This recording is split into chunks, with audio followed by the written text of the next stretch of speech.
Hoje nós vamos estudar sobre o cristianismo dos primeiros dias, ou cristianismo apostólico. Vamos fazer uma oração para darmos início a essa escola bíblica em nome do Senhor Jesus. Amado Deus, querido Pai, estamos aqui, Senhor, na graça de Jesus Cristo, para falar da Tua palavra, pregar o Teu santo evangelho, dar testemunho da verdade.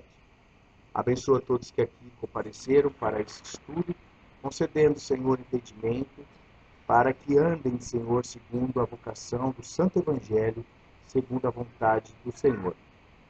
Bendito Pai, ajuda-nos, ó Deus, a crescer no conhecimento, na graça, na prática do santo evangelho, a resgatar o primeiro amor, as raízes da Igreja Apostólica em nossas vidas, o santo evangelho de nosso Senhor Jesus Cristo, em toda a sua pureza, em toda a sua simplicidade, de acordo com a sã doutrina.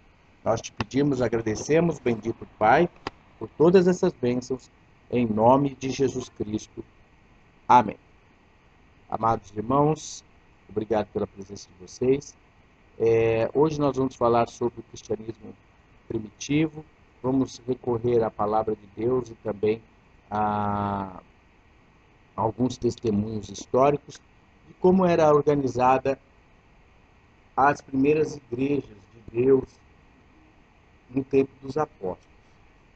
A palavra de Deus diz em Judas, verso 4, amados irmãos, vos exorto a batalhar pela fé que uma vez foi deixada aos santos, em herança aos santos, né? E nós estamos aqui buscando essas origens, esta raiz. Nós sabemos que hoje o chamado cristianismo, as igrejas evangélicas, ou mesmo o chamado cristianismo, está muito longe do verdadeiro cristianismo que foi deixado pelos apóstolos. Existe muita distorção hoje, interesse, usando o evangelho como meio de ganho, como meio de poder e controle sobre as pessoas. E não foi essa prática, não foi essa herança que os amados apóstolos de nosso Senhor Jesus Cristo, que hoje dormem no Senhor, deixaram para nós. Precisamos resgatar através das Escrituras, através da prática, através também dos testemunhos históricos que encontramos, o verdadeiro cristianismo em nossas vidas, para que possamos andar dignamente, de acordo com a vontade do Evangelho de nosso Senhor Jesus Cristo, sem nenhum fermento. Jesus mesmo dizia para que os discípulos tomassem muito cuidado e guardassem do fermento dos fariseus, que é a hipocrisia. Hoje o que mais existe é a hipocrisia, a manipulação, o uso do evangelho de forma distorcida, o afastamento da sã doutrina. Um pouco de fermento, diz a palavra de Deus, leveda toda a massa. Mas os que são de Cristo ouvem a voz de Cristo. Jesus disse que as minhas ovelhas ouvem a minha voz, não atendem à voz de estranhos. Que nós venhamos a estar com nossos ouvidos sintonizados para ouvir a perfeita voz de nosso Senhor. Amém, irmãos? Bom, eu tenho aqui um testemunho histórico de algumas coisas que fala do primeiro cristianismo, ou cristianismo dos nossos irmãos do primeiro século e segundo século. E esse cristianismo foi destruído depois do quarto século por Constantino, quando ele estatizou e profissionalizou o clero, né? Aqui diz no capítulo 13 desse livro, a Igreja Primitiva versus Igreja Atual. Nós temos em PDF, depois nós vamos colocar à disposição para vocês lá no site igrejadedeus.biz, né? Aqui está. Como o cristianismo primitivo foi destruído por Constantino. O cristianismo era como um tesouro precioso que os apóstolos encomendaram a outros homens em alta confiança, cheios do Espírito Santo. A Santa Igreja, a primeira, salvaguardou este tesouro precioso dentro de uma fortaleza inexpugnável, fortificado depois por 4 muros altos. Quais eram esses muros altos que segurava e mantinha a verdadeira doutrina? Nenhuma revelação nova, quer dizer, nenhuma doutrina nova, certo? Nenhuma revelação nova. Depois, segundo muro, a separação do mundo, quer dizer, a igreja não ser mundanizada. O recorrer às igrejas apostólicas, a prática voluntária de recorrer com qualquer questionamento aos anciões das igrejas onde tinham ensinado os apóstolos, segurava a igreja a tradição apostólica. E a independência de cada congregação. Se surgia uma doutrina falsa, era difícil que se disseminasse por toda a igreja, porque cada congregação se administrava independentemente das demais. Olha lá. Então existia autonomia plena em cada igreja, para que ela se preservasse da apostasia geral. Uma igreja centralizada, que tem um quartel-general, ou que tem uma espécie de sínodo que comanda as igrejas, ou um poder executivo sobre as igrejas, quando esse poder executivo se apostata, ou algum dos seus líderes apostata, essa apostasia se espalha para todas as igrejas, esse fermento espalha para todas as igrejas. E no tempo da igreja primitiva, isso não ocorria, porque se surgisse um fermento numa determinada igreja local, ficava ali naquela igreja local e morria ali. Não passava para as outras, não contaminava as outras igrejas. Vocês compreendem? Era assim que era praticado, então, no primeiro e segundo século, o cristianismo primitivo. Né? Então, enquanto esses 4 muros ficavam intactos, o cristianismo puro dos apóstolos ficava seguro de grandes contaminações. Quizá com o percorrer dos anos, esses muros teriam sido destruídos pelos próprios cristãos que vieram após a morte dos apóstolos. Nunca o saberemos porque se derrubaram com grandes golpes primeiro. Não digo que derrubaram os muros sob golpes da perseguição, pelo contrário. Pelos 300 anos da perseguição, a igreja primitiva, a cada golpe que recebia, ela se fortalecia, né, da perseguição. Mas esses muros altos que protegiam a igreja apostólica não se rendiam, mesmo diante das mais cruéis perseguições. A verdade é que o fogo da perseguição refinava a igreja apostólica, separando a escória do ouro espiritual. Parece que depois de 3 séculos, Satanás, o inimigo, se deu conta de que não podia destruir a igreja apostólica ou primitiva com a perseguição. Então ele mudou de tática. Dentro de poucos decênios, fez com que o que tinha podido fazer durante todos aqueles 300 anos. O que ele não conseguiu durante 300 anos, ele conseguiu em algumas décadas, mudando de tática. Agora, ao invés de dar golpes brutais, usava a persuasão, lisonjeando para destruir o cristianismo dentro de seus próprios muros. Faz-me pensar quando as fábulas do Esopo, que li quando era moço. Um dia o sol e o vento discutiam quem deles era o mais forte. Quando nenhum dos dois se rendeu depois de muita discussão, o sol propôs uma prova. O que ganhasse a prova seria tido como o mais forte. Vendo a um homem com um casaco de lã que caminhava sobre o caminho do campo, o sol propôs que cada um deles trataria de fazer o caminhante tirasse o casaco. O vento esteve de acordo. O sol convidou a ser o primeiro, enquanto ele se retirou por trás de uma nuvem. O vento desencadeou toda a sua força, dando contra o caminhante com tanto impulso que quase lhe derrubou. Mas o caminhante, inclinando-se contra a força do vento, lutava por seguir seu caminho. E ainda que o vento dava com mais força, o caminhante conseguiu manter-se em pé e só estreitou seu casaco contra o seu peito. Ao fim, ofegando e fatigado, o vento se rendeu. Depois o sol saiu de trás da nuvem internamente, esquentou o caminhante com seus raios delicados. Dentro de poucos minutos, o caminhante tirou o casaco. Assim mesmo foi que Satanás tratou de vencer o cristianismo puro. Quando esse vai fracassar, quando ele mudou a tática de adorno, de honras, obséquios, lisonjas, a igreja primitiva rendeu-se e perdeu a sua pureza. Uma mudança de ênfase da vida piedosa à doutrina. Como disse anteriormente, no segundo século ao terceiro, tinha muito pouca mudança nas crenças fundamentais da igreja. No entanto, algo ia mudando. Para a metade do terceiro século, a igreja tinha perdido aquela pureza de vitalidade espiritual. Muitos cristãos começavam a adotar modas imodestas, mundanos, enredavam cada vez mais na busca das riquezas, e mais cristãos negavam o Senhor quando defrontavam com a perseguição. Enquanto a igreja primitiva ia perdendo sua vitalidade espiritual, reforçava mais e mais sua estrutura eclesiástica.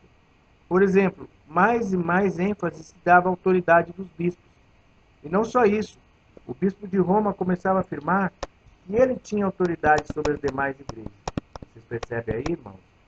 O nicolaísmo, né? Uma disputa de poder, colocar na mão do presbítero muita autoridade, né? E começar a surgir hierarquia dentro do próprio presbitério. Você vê, esse próprio livro de história está falando isso, né? Continuando, disse-se que o patriotismo é o último refúgio dos que não têm vergonha. Quando falamos do cristianismo, a teologia é o último refúgio da igreja débil. A teologia não exige nada de fé, nada de amor, nada de sacrifício.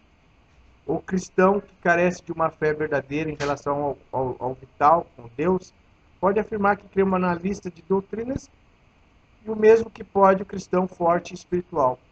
Enquanto a igreja primitiva ia perdendo vigor, dava-se mais e mais ênfase à doutrina, aos credos, né, que a gente chama, né?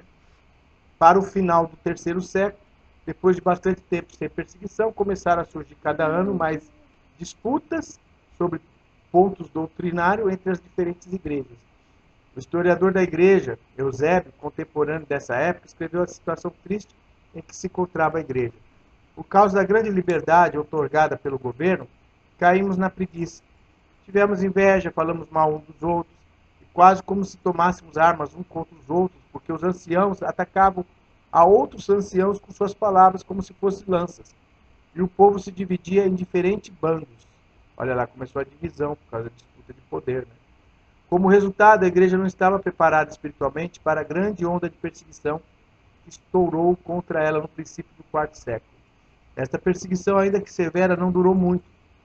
É a perseguição de Diocleciano, que durou 13 anos, né?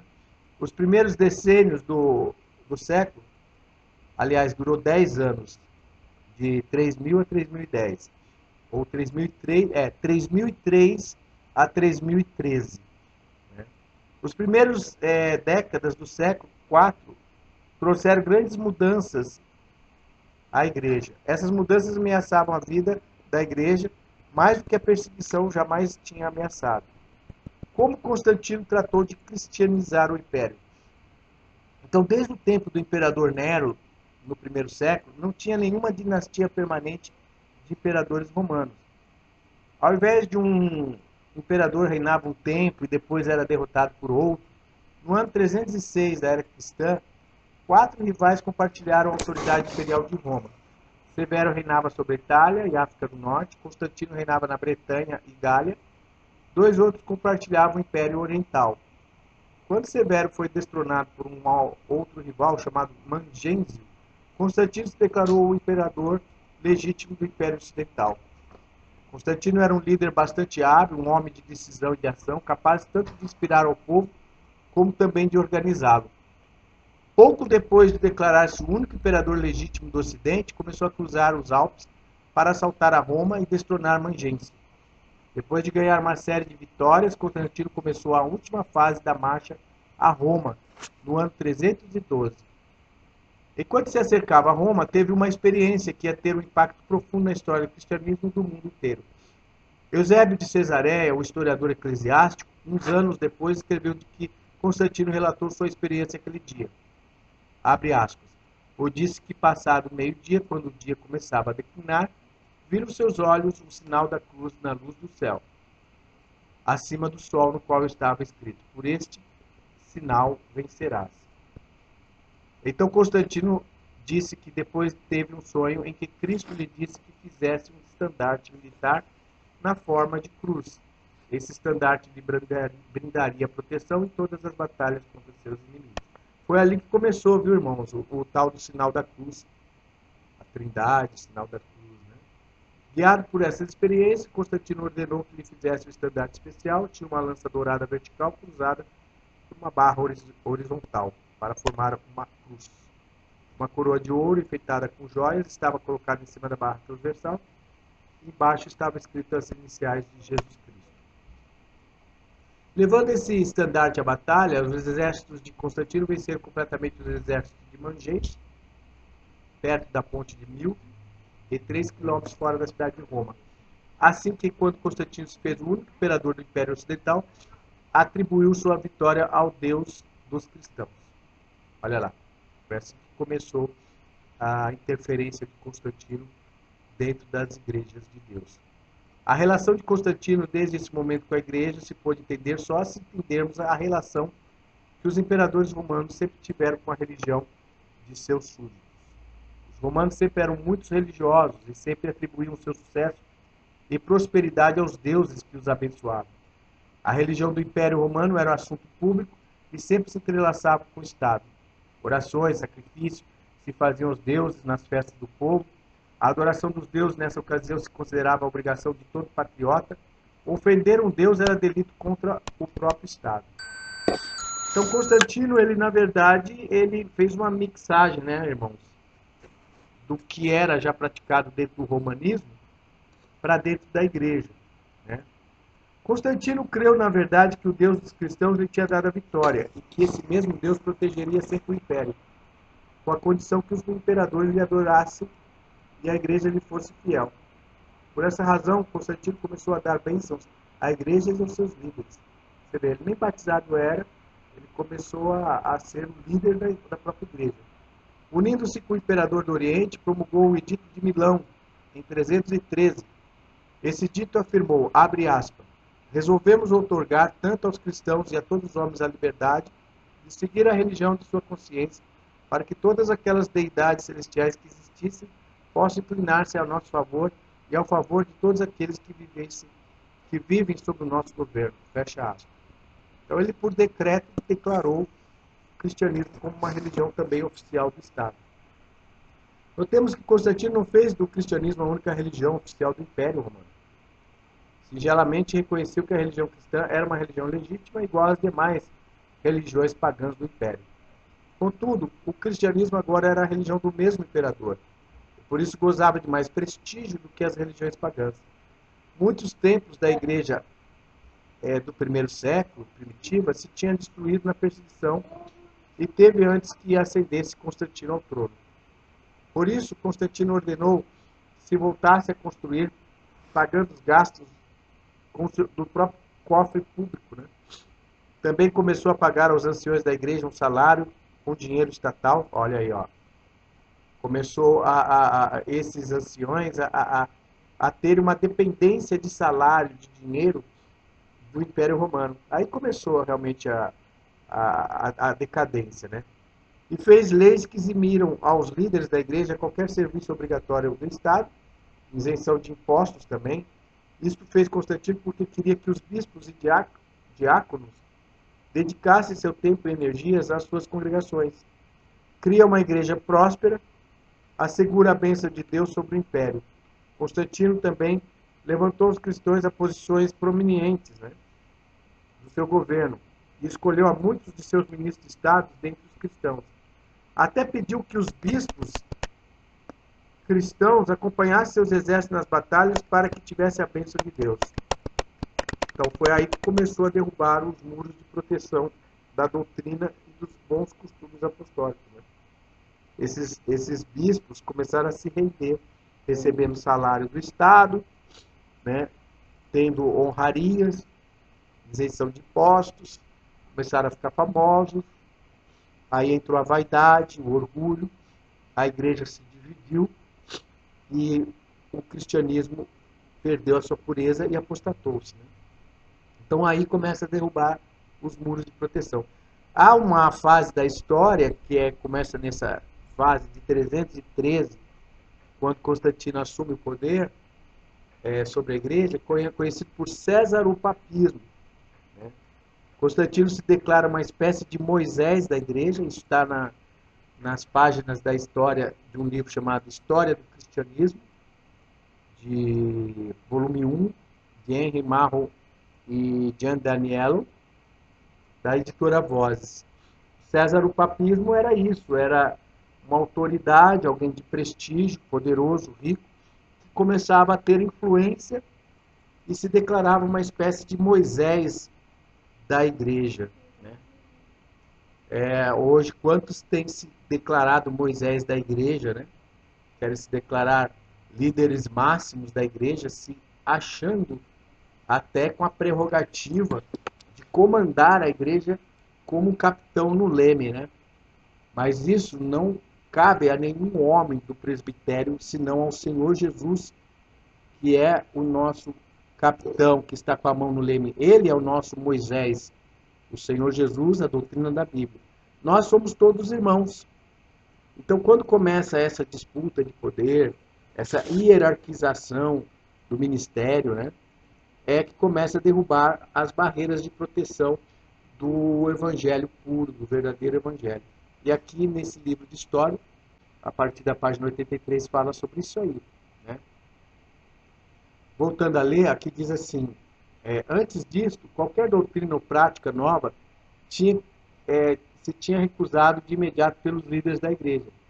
Mas depois da conversão, entre aspas, né, de Constantino, a igreja começou a examinar de novo sua atitude, que condenava qualquer mudança como introdução ao erro. Quer dizer, por causa de Constantino, aquilo que era heresia começa a ser aceito como não mais heresia. É o caso da Trindade. A Trindade sempre até o terceiro, quarto século foi considerada uma doutrina herética. Mas com Constantino subindo ao poder, de doutrina herética ela passou a ser a doutrina, entre aspas, né, ortodoxa no meio deles, né, como se fosse a doutrina verdadeira. Voltando a ler. Por exemplo, a igreja primitiva sempre tinha tido, que era prática herege, pagar um salário a bispos e anciões. Quer dizer, pagar dinheiro a bispos e anciões era considerado sacrilégio, heresia. Mas quando Constantino ofereceu pagar salários, as igrejas reconsideraram sua posição e aceitaram a oferta de Constantino. A igreja começou a dizer que uma nova era tinha amanhecido para o cristianismo e que as normas antigas já tinham passado e deveriam seguir novas normas. Muitos cristãos agora diziam que Deus mesmo tinha mudado as normas. Eusébio escreve, abre aspas, tem que tomar em conta todo aquele que considera o fundo esses atos que apareceu uma nova e diferente na história da igreja primitiva. Uma luz antes disso desconhecida começou a alumiar nas trevas da raça humana. E todos temos que confessar que estas coisas são só obra de Deus, que levantou este imperador impiedoso para combater a multidão dos incrédulos. Eles não conseguiram enxergar, irmãos. Começou a haver uma mistura, né, de paganismo com cristianismo. E nesse embalo de receber salários e honrarias do império, começaram a ficar cegos para a verdade. Né? Voltando a ler.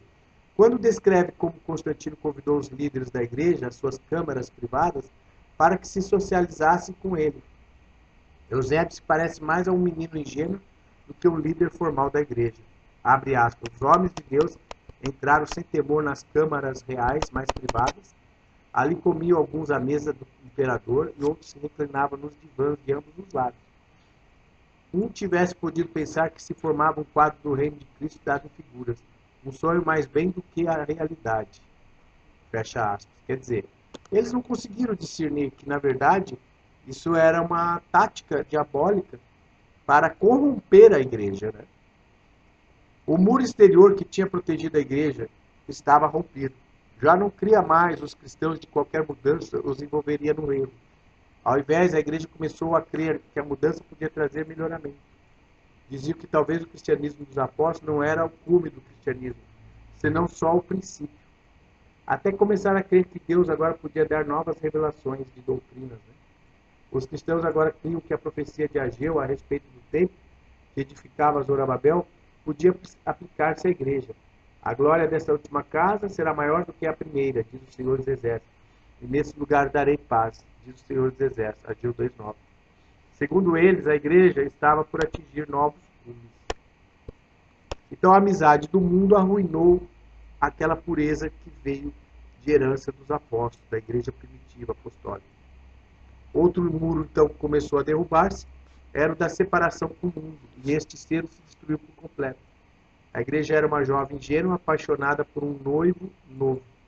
O mundo quis a amizade da igreja, e a igreja não viu nenhum inconveniente em tal amizade. Pela primeira vez na história, ser cristão dava prestígio social. E até preferência se dava aos cristãos quando se escolhiam os oficiais do Estado. No entanto, esta amizade com o mundo corrompeu o coração da igreja quando Constantino começou a fazer leis para cristianizar a sociedade. Cedo desapareceu a distinção entre cristãos e os mundanos, e os pagãos. Antes disso, tinha muito pouco que atraía um incrédulo à igreja, senão só a fé em Deus. E tinha perseguição, só quem realmente tinha muita fé se unia à igreja. Então havia aí uma seletividade, de qualidade. Agora, com a cristianização do império e a mundanização da igreja, qualquer mundano se podia dizer cristão. Então, os que se convertiam na prosperidade se provavam nos tempos de perseguição e não eram sinceros, saiu da igreja. Era essa a forma de selecionar. Poucas pessoas não regeneradas de verdade se atreviam a ficar na igreja. Mas agora que o cristianismo dava prestígio social, muitos entravam para a igreja. Então, aumentou em quantidade, diminuiu em qualidade. Vocês estão vendo? E a história se repete, irmãos. A história vem se repetindo sempre. Hoje é a mesma coisa. Quando você propõe a uma pessoa o verdadeiro cristianismo das Escrituras, que é o caminho estreito, elas não querem saber, não. E muitos hoje dentro da igreja não são pessoas realmente fiéis aos ensinos da palavra, à prática apostólica, porque estão com desejos, às vezes, ocultos de poder, de controle sobre a igreja. Enfim, é o que Constantino conseguiu fazer, corromper aquela igreja. Então, o mundanismo entrou dentro da igreja e a mudança de doutrina, a apostasia. E aí começou-se uma busca só por quantidade, não mais por qualidade. Voltando à leitura, tão cedo como a igreja se fez amiga do mundo, começou a atuar como o mundo. Isso não se podia evitar, já que o mundo não pôde atuar como Deus o quer. Atuar como Deus o quer requer o poder de Deus. E a multidão não regenerada, ainda mesmo chamada de cristãos, não tiveram esse poder de Deus. Ademais, nem desejaram atuar segundo a vontade de Deus, já que a vontade de Deus exige muita paciência, vontade de sofrer, uma plena confiança em Deus. Os desafiamos a que nos persigam. A princípio, os novos métodos do mundo pareciam mais eficazes do que os métodos antigos. Por exemplo, a igreja mudou de método em responder à perseguição ou à oposição que vinha do governo. Antes disso, os cristãos tinham se escondido de seus perseguidores ou fugiam. Mas agora a multidão de gente não regenerada não estava mais disposta a aceitar a opressão ou a tortura até a morte. Passam a se defender e fazem guerra. Por exemplo, quando o filho de Constantino mandou um de seus generais a Constantinopla para depor o bispo da igreja ali, a congregação fez um tumulto durante a noite, enquanto dormia o general, atacaram a casa onde se hospedava, colocando-lhe fogo. Quando ao fim correu o general da casa, meio aturdido pela fumaça, lançaram-lhe de mão, arrastaram pelas ruas da cidade, de modo selvagem, o golpeavam até a morte. E isto não era o caso único, era o normal quando o governo se opunha à igreja.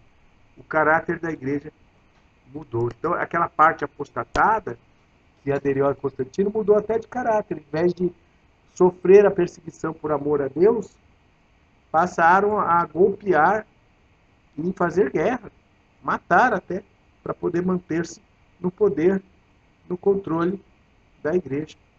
Vocês veem como Satanás, em poucas décadas, que ele não conseguiu em 3 séculos destruir a igreja, mudando de tática, ele destruiu. Então, como diz um ditado, você quer conhecer uma pessoa, dá-lhe o cetro. Dá o poder na mão dessa pessoa, você conhece quem é de fato essa pessoa, se ela é convertida ou não. Então a pessoa recebe poder, começa a perseguir as pessoas, começa a mentir para poder se manter naquela posição, corrompe, né? Oferece cargos e salários, enfim. É isso que aconteceu. E que isso possa servir de lição para nós que queremos ser cristãos sinceros, para não cairmos nisso. Então, um dos primeiros passos que a igreja dá para a apostasia, meus irmãos, é centralizar o poder, é criar hierarquia dentro da igreja. É criar comitiva, conselho de anciões nacional, comitiva de assuntos ministeriais nacional, Supremo Conselho, né, Executivo Board, enfim. Eles dão nomes diferentes, mas no fundo o objetivo é o mesmo. É controlar as igrejas, é ter poder sobre elas, é hierarquia dentro da igreja. Isso é apostasia. É apostasia com A maiúsculo. Né? Um cristão sincero que deseja a salvação não deve enveredar por esse caminho. Isso é Jezabel dentro da igreja. Como disse Jesus, colocarei ela numa cama, num leito de dores, e todos que vierem prostituir-se com ela sofrerão grande tribulação, e eu ferirei as igrejas e seus filhos de morte. E as igrejas saberão que eu sou o Senhor que sonda os rins e os corações. Então nós não podemos nos prostituir com Jezabel. E prostituir com Jezabel é prostituir-se com esse tipo de espírito dentro da igreja, de liderança nacional, de hierarquia, de domínio sobre o povo, nicolaísmo. Todos que se prostituírem com esse espírito serão repreendidos pelo Senhor. E aqueles que não se arrependerem serão feridos de morte, diz o Senhor. O Senhor Jesus lá na carta à igreja de Tiatira. Leiamos lá a carta da igreja a Tiatira. Né? Diz exatamente isso aí.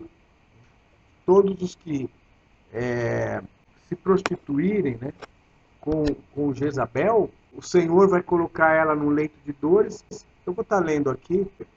Ao anjo da igreja de Tiatira, escreve: Isso diz o Filho de Deus, que tem seus olhos como chama de fogo, os pés semelhante a latão reluzente.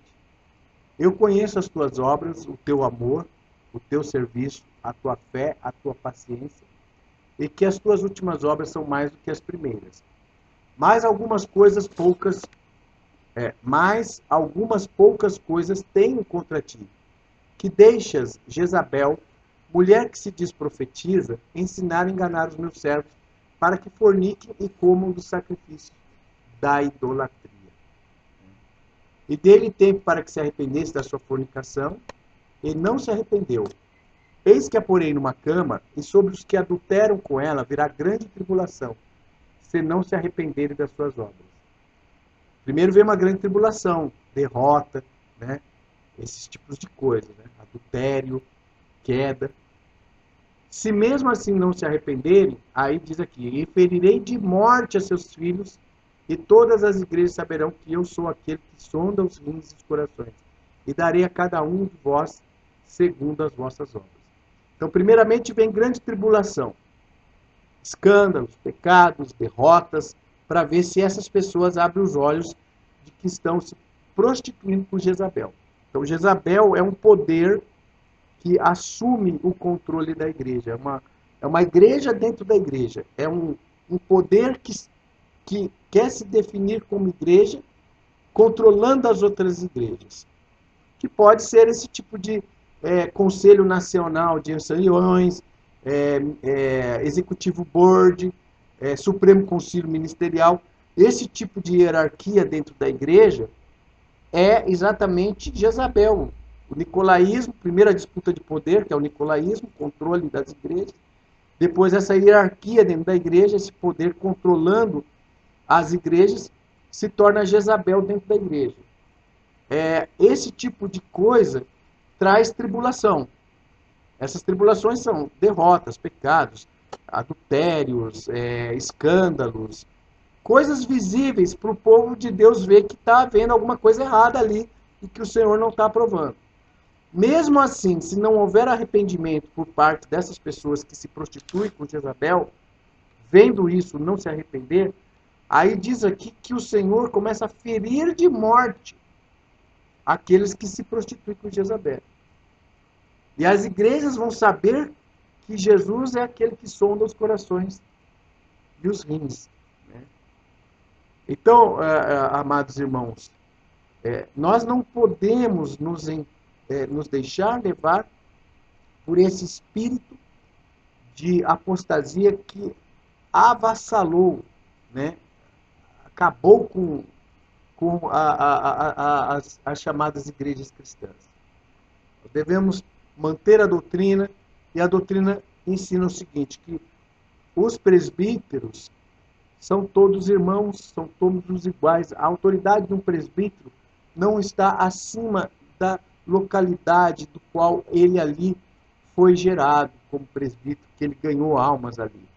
E o domínio de uma igreja deve ser autônomo, local, exatamente para evitar a apostasia geral da igreja. Né?